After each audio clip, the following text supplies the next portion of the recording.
Listo, señores, entonces vamos a empezar a desarrollar el taller de programación de Juan Carlos Zuluaga, que tiene los diferentes, que vamos a resolverlo. Este tutorial que empezamos a construir hoy es copia del tutorial que hay en la página, el número 5, en el canal, que dice taller de programación, que está desarrollado en Java.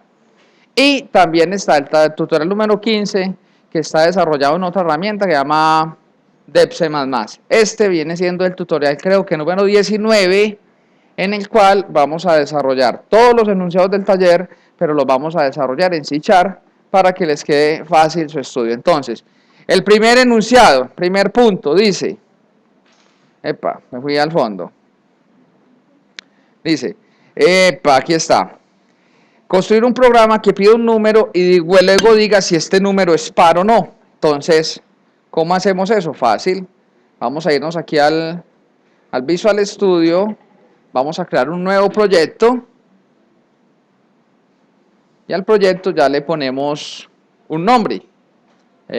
Vamos a hacer inicialmente, como no manejamos aplicaciones Windows, vamos a decirle que es un proyecto, es importante que aquí esté marcado C#, que aquí diga Windows y que aquí diga aplicación de consola. En este caso lo voy a llamar ejercicio 01. Va a ir llamando 01, 02, 03, así hasta que lleguemos al ejercicio, creo que 30 y punta. Ok, bueno. Cuando hacemos esto, él ahí genera las clases y nos genera la estructura básica de un programa. ¿Cómo así que la estructura básica de un programa? Nos crea el método principal y ya nos importa la librería si nos va a crear un espacio, un namespace llamado ejercicio 01, que es el equivalente al algoritmo, es decir, el inicio y el fin. Entonces estamos ahí empezando ya con nuestro programa, entonces aquí lo tenemos. Entonces analicemos un poquito el enunciado. El enunciado dice, haga un programa que al ejecutarlo muestre lo siguiente. Estos son los datos de entrada. Ingrese número. Entonces, ¿qué debo hacer yo? Un programa que lo primero que haga es pintarme ese mensaje en pantalla. Voy a colocarlo aquí un tantito más grande para que les quede más fácil a ustedes. Entonces, ¿cómo escribimos un mensaje en pantalla en C#? Fácil. Escribo aquí console. Entonces ya con solo escribir las primeras letras él me marca console. Yo presiono enter cuando console tiene como un azul verdoso porque es una clase. Si aquí le digo punto, entonces aquí tengo los mensajes. Entonces aquí el mensaje que tengo es write y tenemos dos, uno que es write y otro que es write line. El write me deja el cursor en el mismo renglón de lo que yo escribo, mientras que el write line me pasa el cursor a la siguiente línea. Para este caso, como yo quiero que aquí me diga ingrese número y al frente el usuario digite el 10, entonces voy a usar write. Si yo lo hiciera con write line, el usuario, el número lo digita aquí en el renglón de abajo. También es una opción, también es posible, pero ya cada cual diseña la pantalla como le parezca bonita. A mí me parece que queda mejor si capturamos en la primera línea. Entonces vamos a irle write y aquí colocamos el mensaje tal cual yo quiero. Entonces, ¿cuál es el mensaje que yo quiero que me salga? Ingrese número. Entonces, este mensaje es el que vamos a poner aquí. Ingrese número y le voy a dejar aquí intencionalmente. Si dan cuenta, le estoy dejando aquí intencionalmente este datico. Bueno, ahora, ya salió el mensaje. Es más, ahí me gusta, voy a colocarle aquí una pausa para que vamos haciéndolo como por pedacitos. Es muy importante. Este Ricky es para que el programa no, cuando lo ejecute, no se me abra y se me cierre la ventana y no vea nada. Si yo hago este programa, vamos a ejecutarlo así sencillito. Vea que una buena opción es probar mucho y hacer poquito. Si yo lo ejecuto tal cual como tengo aquí, dice ingrese número y quedó el cursor ahí. Ahí vamos. ¿Sí o qué? Yo cuando presiono aquí Enter, pues mi programa va a terminar porque está el Ricky. ¿Cuál es la idea? Después de que ponemos el mensaje, la idea es que capturemos el dato que el usuario va a registrar. Pero cuando yo capturo ese dato lo tenemos que almacenar en una variable. Ese dato que el usuario va a ingresar, yo no lo puedo dejar en el aire. Tenemos que ingresarlo en una variable. ¿En qué variable lo vamos a ingresar? Le vamos a colocar cualquier nombre a la variable. Y esa variable tiene que tener un tipo válido en C#. Si vamos a pedir un número, puede ser una variable numérica, puede ser decimal, pero si es un número par a par, un número que yo digo que es par o no par, es un número entero. Entonces vamos a decirle aquí int, int, y le colocamos el nombre a la variable. Supongamos que esta variable me dio por llamarla n, pero se podría llamar la variable número, o se podría llamar la variable dato, cualquier cosa. Yo quise llamarle n, ahí está. Ahora, ¿cómo leemos esa variable? Le decimos que n es igual, y aquí ya le decimos console, punto, y aquí le decimos readLine. Y en teoría así leemos un dato. Pero aquí sucede algo que no esperábamos. Saca un error. ¿Por qué me está sacando un error? Porque si yo le digo n es igual a console readLine, tenemos un problema. Porque este console readLine, ¿qué devuelve? Devuelve un dato string, una cadena. O sea, todo lo que yo capturo, así sean numeritos, 20, 15, son numeritos. Pero esos numeritos están almacenados como si fuera una cadena de caracteres. ¿Qué debemos de hacer? Convertir esa cadena de caracteres, la tenemos que convertir a un número. Para eso tenemos una clase muy poderosa en el C#, que es la clase convert. Entonces, si yo aquí escribo con, él me va a completar, entonces convert, yo le doy enter, punto, y aquí le digo a qué lo quiero convertir. Entonces le decimos to, y aquí tenemos una variedad de cosas para convertir. Tu byte, tu char, tu datetime, tu decimal, tu doble, tu entero de 16 bits, tu entero de 32. Acá en este caso debemos escoger ¿cuál? Tu int de 32, porque el tipo de datos entero equivale a un entero de 32 bits. Entonces simplemente abrimos aquí paréntesis y lo cerramos acá. Cuando hacemos esto, ya estamos goleados. ¿Goleados por qué? Porque ya podemos decir que ya tenemos la variable n. Ahora, vimos en la parte de lógica que teníamos varias formas de saber si un número era par o impar. Uno era, entonces voy a resolver las tres formas y a lo último ustedes me van a decir cuál consideran que es más, cuál consideran que es la mejor. Vamos a hacer las pruebas con las tres. Tenemos el número. Una manera para hacer eso es que podemos declarar dos variables. Una variable entera que voy a llamar e de entero y voy a declarar otra variable con decimales. Una variable con decimales se declara con la palabra double. Y voy a declarar la variable e de entero, o sea, tenemos la variable n, que es donde almacenamos el número. La variable e de entero y la variable double de la variable d de double. Entonces, ¿qué le decimos? Le podemos decir a entero, hágalo igual a ¿qué? Al número dividido entre 2. Entonces, si el número que el usuario digita es 5, 5 dividido entre 2, ¿cuánto da? Da 5, 5 dividido entre, ¿cuánto dije? 5. 5, eso, 5 entre 2 da 2,5. Pero si yo un 2,5 lo almaceno en una variable entera, ¿qué pasa? ¿Cuánto queda? Va a quedar 2, porque es una variable entera. Entonces, como es una variable entera, le va a botar el punto 5, va a truncar los decimales. Ahora, vamos a hacer lo mismo. A una variable decimal, hágalo igual a n dividido entre 2. Ahora sí, una variable decimal, una variable d, o sea, un doble que maneja decimales, si digo 5 dividido entre 2, ¿cuánto da? 2,5. Entonces, ¿cómo sé yo si es par o no par? Hago la diferencia, yo le digo, sí, puedo preguntar aquí, si el decimal menos el entero, si esto es igual a 0, ¿qué puedo asumir yo si el decimal es igual al entero? Si el decimal menos el entero es igual a 0, significa que el número es par, porque solo los pares darían esa diferencia. Entonces podemos colocar aquí este mensaje, console, y entonces vea cómo voy a console punto, vamos a hacer aquí writeLine, y yo podría escribir este mensaje, el número, y voy a colocar aquí qué número es, concateno con la variable n, aquí le coloco, es par. ¿Sí o qué? De lo contrario, podemos decir que el número es impar. Y así. Ahora, pregunta, ¿cuántas instrucciones tengo por el lado verdadero de este if? Una.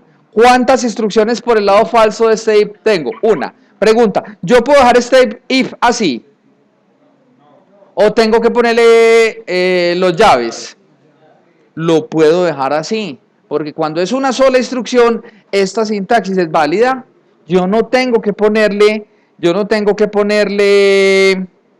las llavecitas. Vamos a probar esta primera versión del programa a ver si funciona. Esto es lo mismo decirle así, si el número es par, de lo contrario, decimos que el número es impar. Esto lo puedo hacer así yo perfectamente. ¿Por qué? Cuando hay una sola instrucción por el lado verdadero del if, yo no necesito colocar la llave que abre y la llave que cierra. Pregunta, ¿se ve estético, se ve bonito el código así? A mí me parece terrible en usarlo. La recomendación es usarlo siempre. Siempre acostúmbrense a usar las llaves. Así sea una sola instrucción por el lado verdadero del if o una sola instrucción por el lado falso del if. Voy a probarle a ver si no tenemos aquí derrumbe. De pronto tenemos algún error. Entonces aquí ingrese número. Vamos a probar primero con un número par. 8. 8 es un número par. Nos debe decir el programa, el número 8 es par.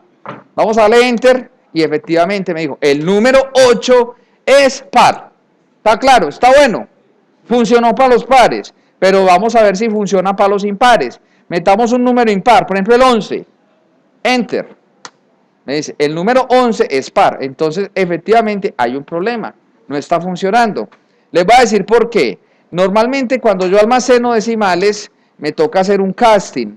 Un casting es que me toca decirle aquí double, ¿para qué? Para que esta división se almacene como un número doble. Si no le hacemos eso, posiblemente estamos botando los decimales. Vamos a probarlo nuevamente.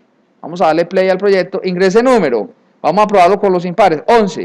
Ahí sí me dice, el número 11 es impar. Entonces, importante hacer eso. Si volvemos a correr el programa, aquí ingrese número, vamos a hacer con un número par, 200. ¿Será par o impar? Par. Dice, el número 200 es par. ¿Listo? Bueno, entonces vamos a empezar a hacerle arreglos. Primero, es terrible. A mí me parece que este así queda muy desordenado. ¿Por qué? Porque es un if que queda como sin el fin sí. ¿Lo ven? Uno dice, bueno, ¿y cuál es el fin sí de ese if? Ese sí, fin sí, yo no le veo el fin sí por ningún lado. Es preferible, yo recomiendo siempre, así no sea necesario, hacer esto. ¿Esto es qué? Colocarle los corchetitos. Esos corchetitos es importante colocarlos. Vamos a probar el programa, verá que tiene exactamente el mismo resultado. Ingrese un número, ingresemos 12 más 1.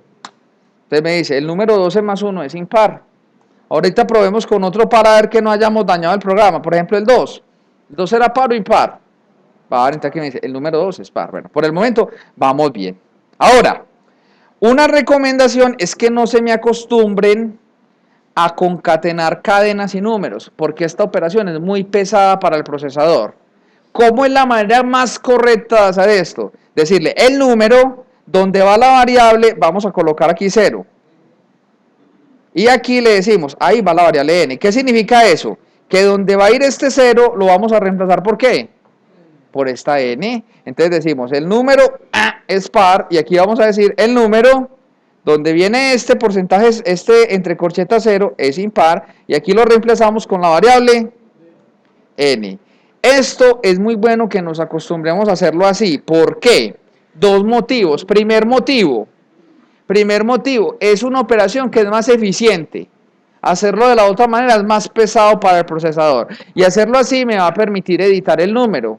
¿Cómo así que editar el número? Luego lo vamos a ver. Un número grande, le podemos colocar separadores de miles, le podemos colocar decimales, podemos hacer mejores cositas. Recomiendo que me acostumbren a hacerlo así. Si lo probamos, vea que no hemos hecho ningún daño. Ingrese número 54, dice el número 54 es par. ¿Listo? Bueno, ahorita cambiamos la lógica. Esta era una forma de saber si el número era par o impar. Simplemente haciendo una división en un número entero y otra división en número. Pero esta división, ¿qué pasó? Vea que este programa exigió yo tener que declarar dos variables adicionales. Ahora, otra forma de hacerlo es no declarando estas variables. Simplemente vamos a coger aquí menos 1. ¿Qué pasa si yo elevo menos 1 y lo elevo al número n?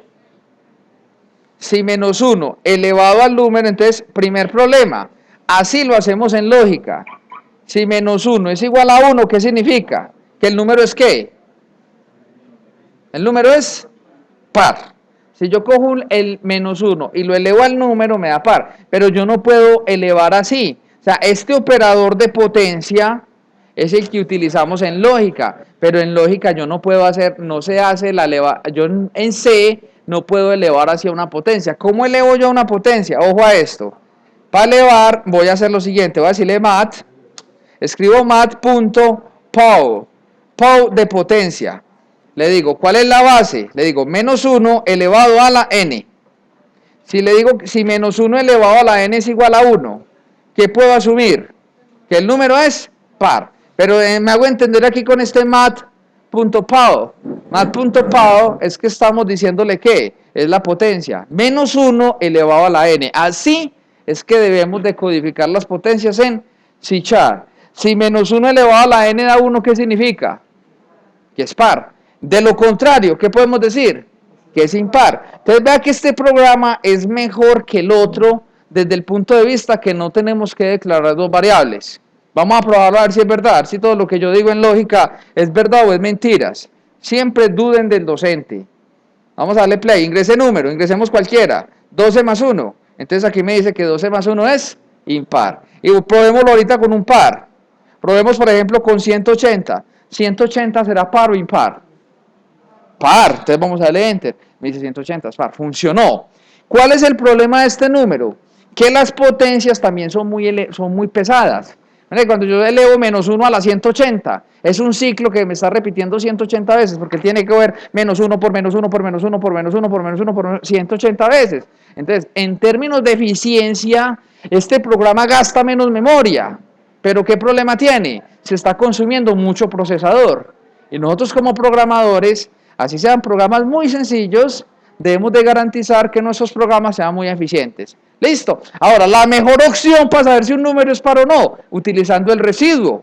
Si yo cojo un número par, residuo 2, o sea, lo divido entre 2, es lo que sobre. ¿Cómo así que lo que sobre? Vamos a decirle, si yo le digo aquí que n, si aquí le decimos n módulo 2 es igual a 0, ¿qué significa? Que, que la división entre 2 no sobra nada. Usted dice, pero coño, ¿qué es eso? No entiendo. Es muy sencillo. Es como si cogiéramos esto. Voy a tratar de dibujar aquí, aunque dibujo muy feo. Hagan de cuenta que aquí tenemos, voy a dibujar, poner el pincel más gruesito. Vamos a ver. ¿Cómo es la cosa? Sí, vamos a hacer con este. Es como si yo cogiera aquí el 2. Esto es un 2. Ah, no, perdón. Por ejemplo, cogamos un número par, un número impar, 21. ¿Sí o qué? 21. ¿Qué pasa si 21 lo dividimos entre 2? 21 y entre 2, ¿cuánto da? 10. 21 y entre 2 da 10. ¿Cuánto sobra? Sobra 1. Este es el residuo. Entonces, cuando nosotros le decimos 21 módulo 2, en realidad, ¿qué estamos haciendo? Estamos trabajando es con el residuo. 21 módulo 2 es igual a 1. Entonces, si es igual a 1, ¿qué significa? Que no es par. ¿Qué es lo que vamos haciendo aquí? Si el número módulo 2 es igual a 0, es par. Si el número módulo 2 no es igual a 0, ¿es porque qué? Porque es impar. Vamos a darle play al proyecto nuevamente y vamos a probarle con cualquier número. Por ejemplo, 123, ¿será par o impar? Impar. Entonces aquí me dice 123 es impar. Y ahorita probemos con un número par. Puede ser un número grande, no importa. 12.340, ¿será par o impar? Va a decir que es par. Enter, el número es par. Y este algoritmo, hacerlo con el módulo es mucho mejor que las otras dos opciones. ¿Por qué? No nos gastamos dos variables. Solucionamos el problema de la primera versión, que gastaba más memoria. Y no utilizamos una potencia. Porque cuando yo estoy diciendo menos 1 a la 5000, es porque les tiene que hacer 5000 multiplicaciones. O sea, las potencias son muy pesadas en términos de eficiencia del programa. Mejor opción esta. Señores, este es el primer ejercicio. Si te ha gustado, dale manito arriba.